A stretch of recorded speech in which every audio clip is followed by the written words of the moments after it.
श्री गणेशाय नमः। ओम नमः शिवाय। प्रिय भक्तगणों, सावन मास की अमावस्या को हरियाली अमावस्या कहा जाता है। यह दिन प्रकृति, वर्षा, पर्यावरण और जीवन के उत्थान का प्रतीक है। इस अमावस्या के साथ अनेक पौराणिक घटनाएं जुड़ी हुई हैं। प्राचीन काल की बात है, एक विशाल और समृद्ध राज्य था जिसका नाम अरण्य देश था। वहाँ के राजा हेमकेतु और रानी मालविका बड़े धर्मात्मा, प्रजापालक और प्रकृति प्रेमी थे। उनके राज्य में घने वन, नदी, पहाड़ और हरे भरे खेत थे। प्रजा सुखी थी और राज्य में वर्ष भर वर्षा होती थी। लेकिन एक वर्ष भारी संकट आया। वर्षा बंद हो गई, धरती सूखने लगी, नदियां सूख गईं और पेड़ पौधे मुरझा गए। चारों ओर अकाल छा गया। राजा ने अपने राजपुरोहित से उपाय पूछा। राजपुरोहित ने ध्यान लगाकर कहा, राजन, यह सब संकट इसलिए अब आया है क्योंकि अब लोग प्रकृति की पूजा भूल गए हैं। वृक्ष नहीं लगाते, नदियों को गंदा करते हैं और पृथ्वी माता की सेवा नहीं करते। यदि आप इस अमावस्या को प्रकृति की पूजा करें, वृक्ष लगाएं, गौ माता को हरा चारा दें और देवताओं का आह्वान करें तो वर्षा फिर से होगी। राजा रानी ने संकल्प लिया कि इस अमावस्या को वे हरियाली का पर्व मनाएंगे।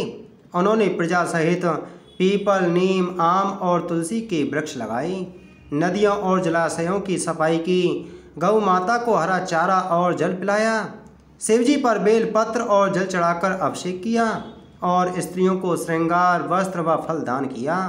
उन्होंने घोषणा की, यह अमावस्या अब से हरियाली अमावस्या के रूप में मनाई जाएगी। हर वर्ष लोग इस दिन प्रकृति की सेवा करेंगे, तभी सृष्टि संतुलित रहेगी।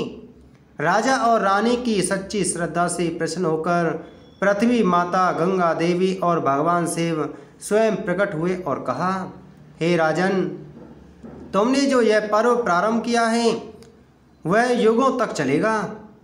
इस दिन जो भी वृक्ष लगाएगा, गौ की सेवा करेगा और मातृभूमि को सम्मान देगा, उसके कुल में कभी दरिद्रता नहीं आएगी। साथ ही सावन की यह अमावस्या अब हरियाली अमावस्या कहलाएगी। इतना कहकर देवता अंतर ध्यान हो गए। अगले ही दिन आकाश में काले बादल छा गए और मूसलाधार वर्षा होने लगी। धरती फिर से हरी भरी हो गई, खेतों में फसलें लहराने लगीं और प्रजा आनंदित हो गई। प्रकृति की पूजा ही असली भक्ति होती है। वृक्षारोपण, गौ सेवा और जल संरक्षण से ही जीवन चलता है। अमावस्या जैसे ग्रहण काल में भी यदि व्यक्ति सच्चे मन से सेवा करे तो प्रकृति कृपा करती है। हरियाली अमावस्या न केवल पर्यावरण दिवस है बल्कि धार्मिक, आध्यात्मिक और लोक परंपराओं से जुड़ा पर्व है। हरियाली अमावस्या के दिन पीपल, नीम, तुलसी, बरगद जैसे पौधे लगाने चाहिए। गौ माता को हरा चारा खिलाना चाहिए। शिव पार्वती की कथा का श्रवण करना चाहिए, पूजा करनी चाहिए। नदी या जल स्रोत की सफाई करनी चाहिए और ज़रूरतमंदों को दान अवश्य करना चाहिए। सौभाग्यवती स्त्रियों के हेतु श्रृंगार का दान करें और स्वागन स्त्रियों को पूजन सामग्री जरूर दान करनी चाहिए।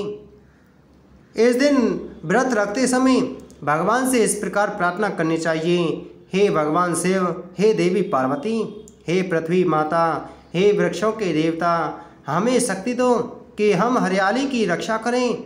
हमें बुद्धि दो कि हम जल, वायु, वृक्ष और जीवों का सम्मान करें। हरियाली अमावस्या पर हम सब संकल्प लें, प्रकृति को बचाएं, वृक्ष लगाएं और सृष्टि के संतुलन को बनाए रखें। इस प्रकार प्रार्थना करने के बाद में हरियाली अमावस्या के दिन भगवान की पूजा अर्चना करनी चाहिए और हो सके तो इस दिन व्रत अवश्य रखना चाहिए।